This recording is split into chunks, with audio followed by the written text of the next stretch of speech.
Primeira carta, escrita por uma vítima desconhecida do Holocausto. Essas cartas foram encontradas na cidade de Tarnopol, lar de mais de 18 mil judeus antes da guerra. De todos esses, apenas 150 sobreviveram, e apenas 2 cartas restaram. Tarnopol, 7 de abril de 1943. Antes de deixar este mundo, eu gostaria de deixar para trás algumas linhas para vocês, meus amados. Quando esta carta vos alcançar um dia, eu não estarei mais aqui. O nosso fim está próximo. Nós sentimos, nós sabemos.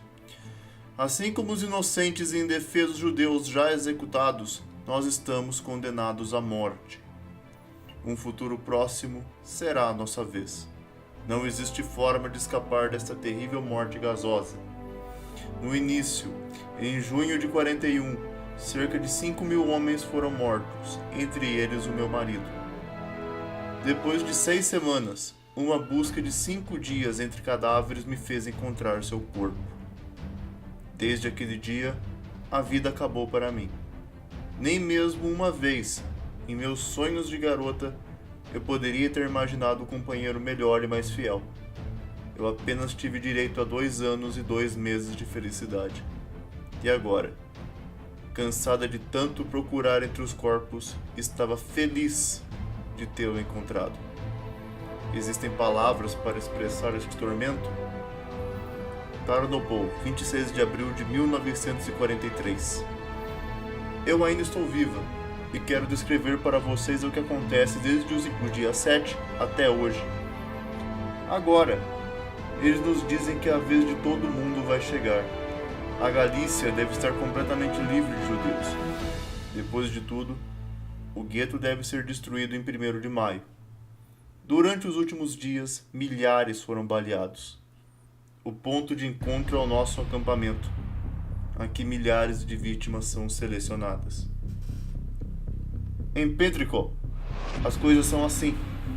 Antes das 9, as vítimas são deixadas nuas, forçadas a ficar de joelhos e esperar pelo tiro. As vítimas foram alinhadas e esperam a sua vez. Além disso, eles devem organizar os executados em seus túmulos, para que o espaço seja bem aproveitado. Todo o procedimento não dura muito. Em meia hora, as roupas dos executados são levadas de volta para o acampamento. Depois das ações, o Conselho Judeu recebeu uma conta de 30.000 zloty para pagar pelas balas usadas. Por que nós não podemos chorar? Porque não podemos nos defender.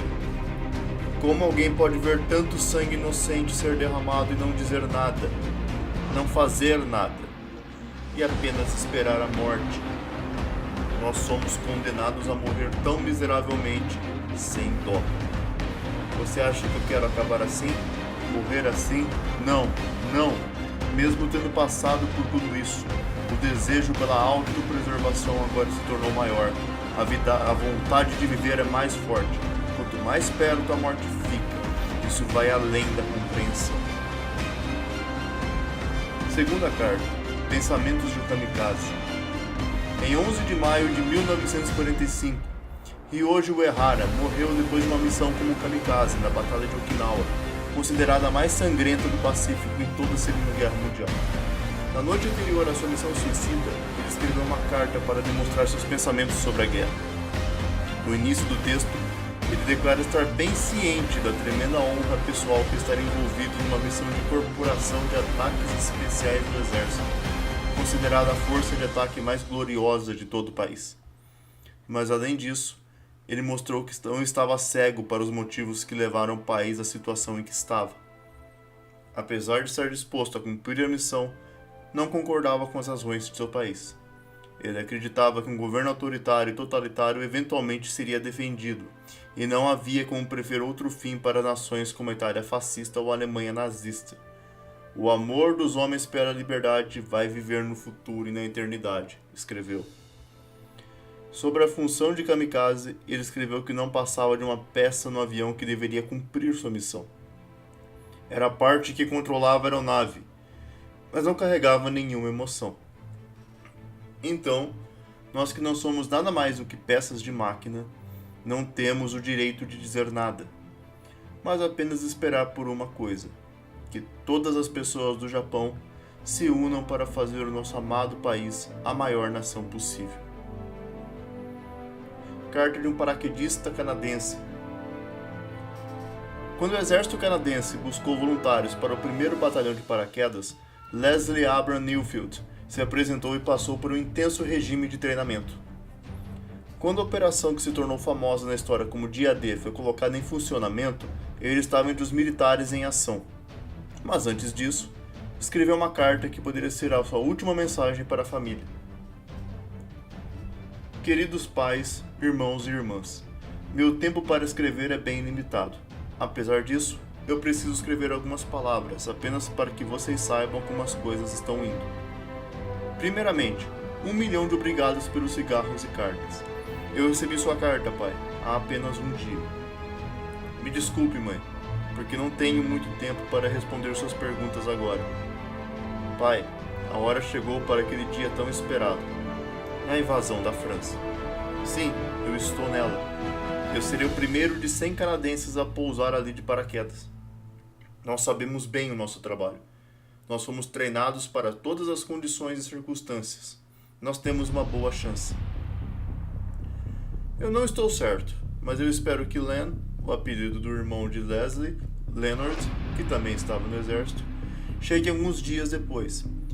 Ir como um paraquedista foi inteiramente minha escolha.